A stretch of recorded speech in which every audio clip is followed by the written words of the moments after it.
Tiba-tiba aku nak tanyalah kata-kata terakhir kalau korang dah tersingkir minggu ni. Okey. Apa kau tiba-tiba tersingkir pula ni? Kalau tersingkir. Harap-harap semoga janganlah tersingkir.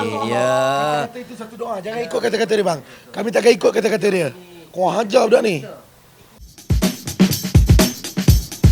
Minggu pertama kita dengan JMT tadi diorang dah perform dah. So orang kata kalau minggu pertama ni biasa orang warm up je ataupun tadi korang dah all out sebenarnya.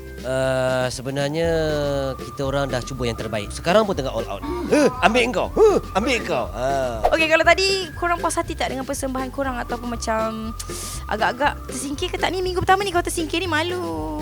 Kami dah buat yang terbaik. Tersingkir ataupun tak, terpulang kepada pengundi lah. Sebenarnya kepuasan bergantung kepada penonton ataupun pendengar yang mendengar lawak kami itu. Kalau mereka puas, alhamdulillah. Harap-harap semoga janganlah tersingkir. Ya.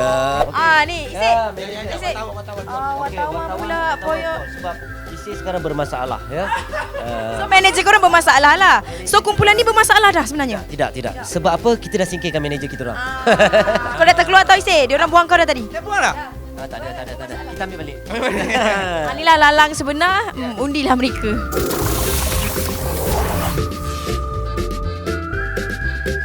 Warisan kita jangan dibia. Berikan saya rupiah. Itu bukan bia, itu biar. Cuba lagi. Nak sedap pakai bearing.